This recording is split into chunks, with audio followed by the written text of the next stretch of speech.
أعوذ بالله من الشيطان الرجيم. بسم الله الرحمن الرحيم. ومكروا ومكر الله والله خير الماكرين.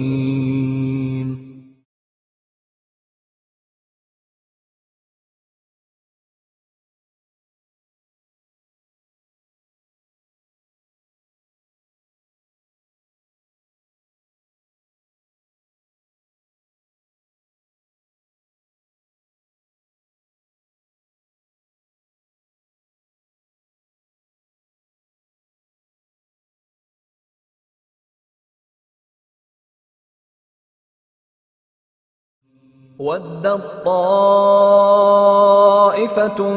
مِّنْ أَهْلِ الْكِتَابِ لَوْ يُضِلُّونَكُمْ وَمَا يُضِلُّونَ إِلَّا أَنفُسَهُمْ وَمَا يَشْعُرُونَ. يَا أَهْلَ الْكِتَابِ لِمَ تَكْفُرُونَ بِآيَاتِ اللَّهِ وَأَنْتُمْ تَشْهَدُونَ. يا أهل الكتاب لم تلبسون الحق بالباطل وتكتمون الحق وأنتم تعلمون.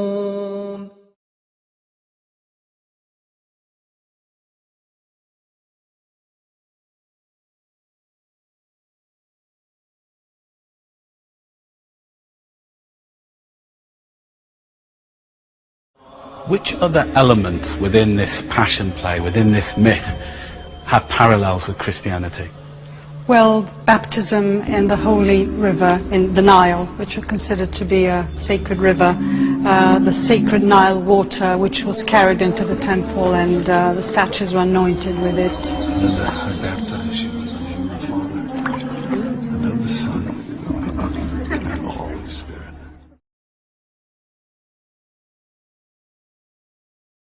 The eating of corn bread as the body of Osiris, because corn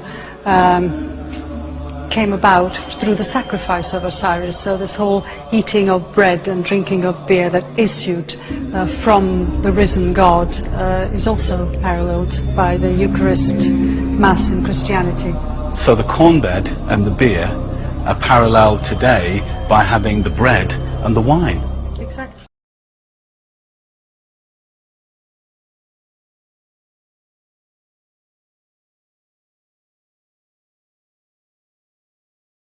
The ancient Egyptian god Osiris, who was the god of the dead.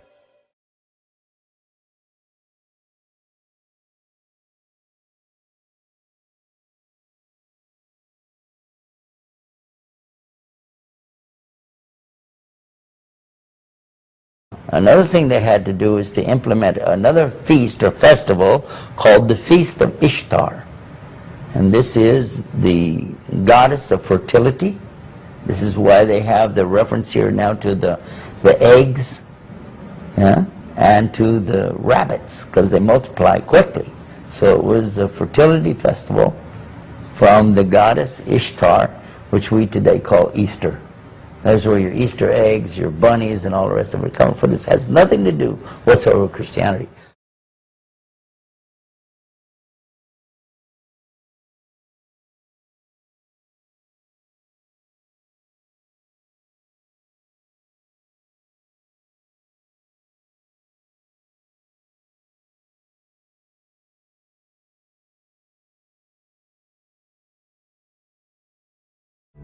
In the Northern Hemisphere during late December, the days are at their shortest lengths and the nights.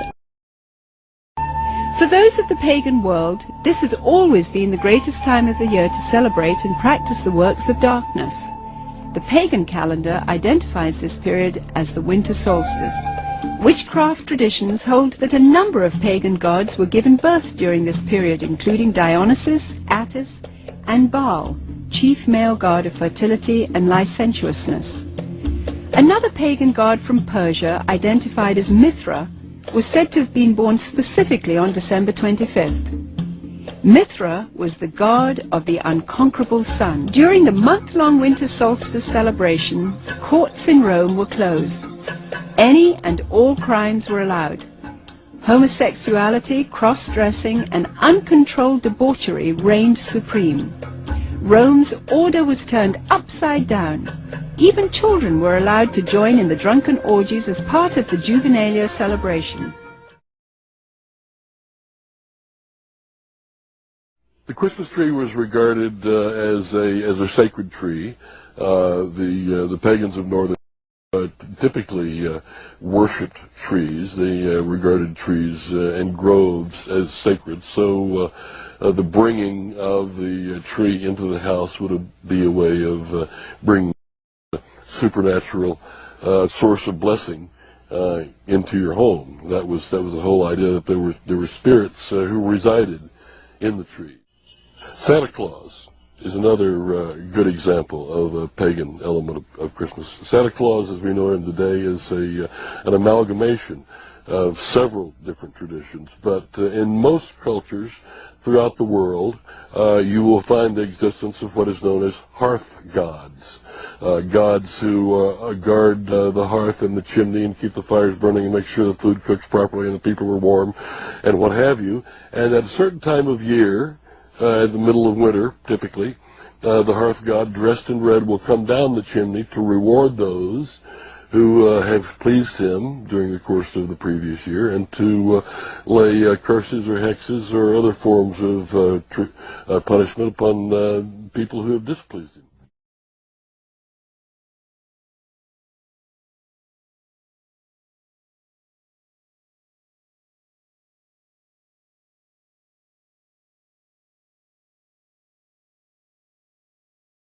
The drinking of human blood and the sacrifice of children was performed to please the alien gods who had invaded from the stars.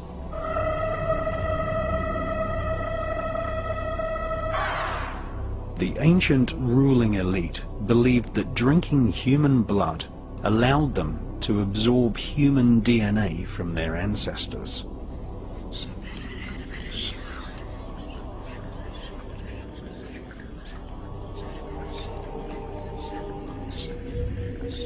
The Vatican continues this ancient blood-drinking ritual to this day with the symbolic drinking of the blood of Christ.